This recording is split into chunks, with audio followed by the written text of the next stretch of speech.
Bonjour, aujourd'hui, cours 2.2, nous allons voir les modes de représentation. Donc, une suite de modes de représentation, on a vu la table de valeurs le dernier cours, maintenant le graphique. Donc, dans un graphique, toujours un type significatif. Donc, disons qu'on parle du marathon que Pierre a couru en fin de semaine et on parle de la distance en kilomètres/heure. Un type significatif serait le marathon de Pierre. Maintenant, identification des axes X et Y. On se rappelle l'abscisse avec des X, avec des ordonnées Y, avec les unités. Donc, dans ce cas-ci, marathon, donc les kilomètres, on les met entre parenthèses, ici, par heure. Indiquer l'origine. Donc, l'origine se trouve ici au point 00 de vos axes.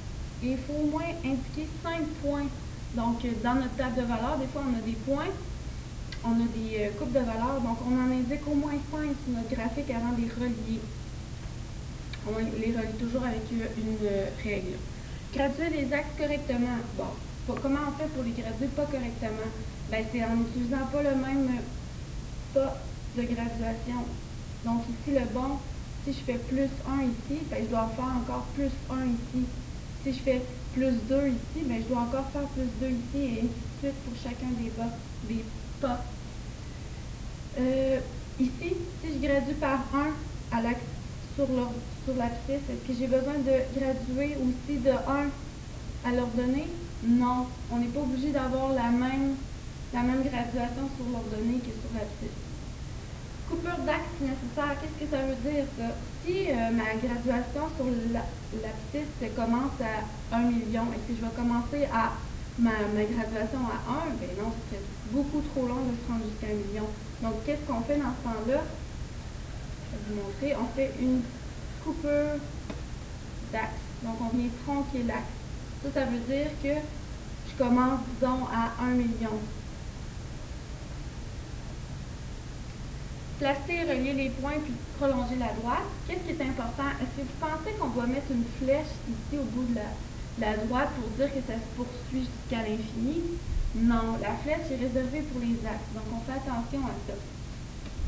Maintenant, on a vu certains graphiques l'an passé. Je ne sais pas si vous vous rappelez, ça c'était une variation.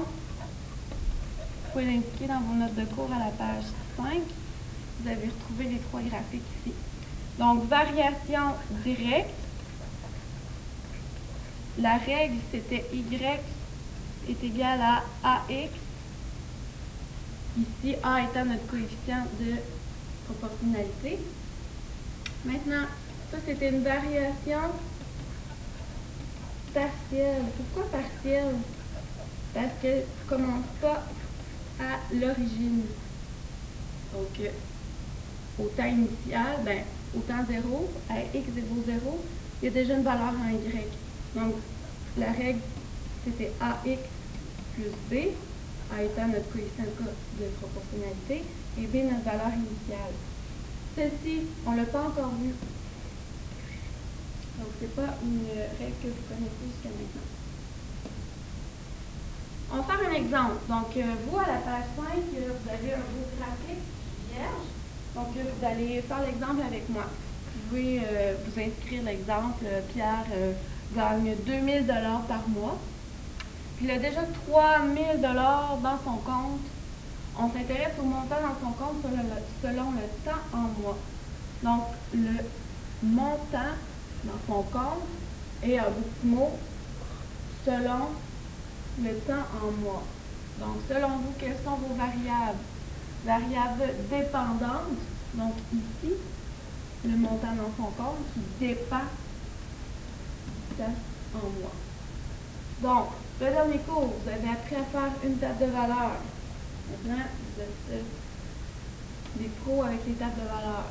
Donc ici, on a notre X, notre Y. Parfait, on a quelques coupes. On a au temps 0. Au temps 0, notre ami Pierre, il y avait 3000 $. Il y avait déjà 3000 $ dans son compte. Donc, on veut retrouver le 4. Comment on a fait pour trouver après 4 mois? Donc, on sait qu'après 1 mois, par mois, il gagne 2000 $. Donc, 2000 $ pour un mois. Donc, si il travaille pendant 4 mois, donc on fait un produit croisé qui nous donne 8000 $. Oh, pourquoi on a 11 000 ici? Parce qu'il ne faut pas oublier notre 3000 du départ. Donc, il faut additionner notre 3000. Notre amical, il n'y a aucune départ. Donc, ce qui fait un total de 11 000 $. Donc, la règle qui traduit cette relation, donc, notre valeur initiale est de 3000 et notre coefficient de proportionnalité qui est 2000. Donc, la règle, coefficient de proportionnalité, valeur initiale. Donc, on retrouve que Y est égal à 2000X plus 3000. Donc, ici, c'est une variation partielle, vous aurez bien compris, parce qu'au temps 0, donc quand il vaut 0, il y a déjà une valeur de Y qui n'est pas égale à 0. Donc, ça a l'air de quoi un graphique comme ça? Donc, un graphique comme ça, premièrement, titre significatif. Quel titre qu'on pourrait donner à notre graphique? On pourrait marquer le compte bancaire.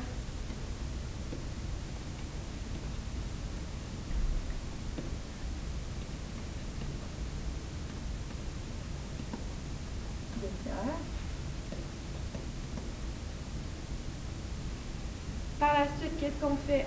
On identifie nos axes. Donc, l'axe des Y, c'est un montant en dollars. Mon axe des X, c'est un temps en mois. Maintenant, on va graduer nos axes. Retournons voir notre table de valeur. C'est à partir de la table de valeur qu'on fait notre graphique.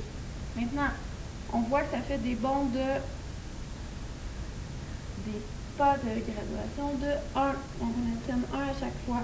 Donc, je vais venir graduer mon axe des X de 1. Donc, ici, ça va être, on part ici à 0. Donc, ici, c'est notre point 0, 0. 2, 3, 4 mois, 5 mois, 6 mois, etc. Ici, comment on va le graduer? On va retourner voir notre table de valeur. Donc, c'est, on fait des bons de 2000, pardon, mais on a commencé à 3000. On peut graduer par 2000. Donc, ici, je vais avoir 2000. Mais d'autres graduations seraient aussi bonnes. 4000, 6000, 1000, 1000, 12000. Pas de mélange.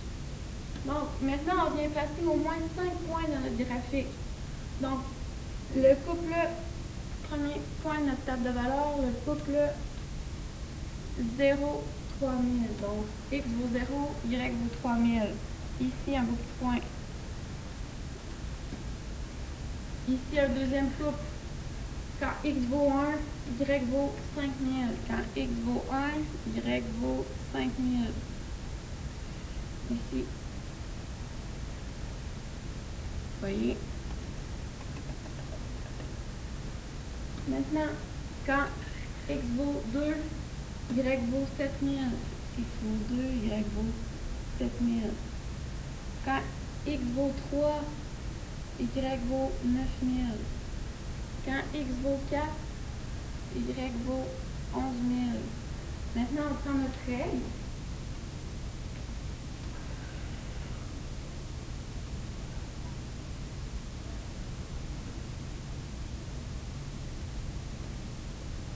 Puis on vient relier les points.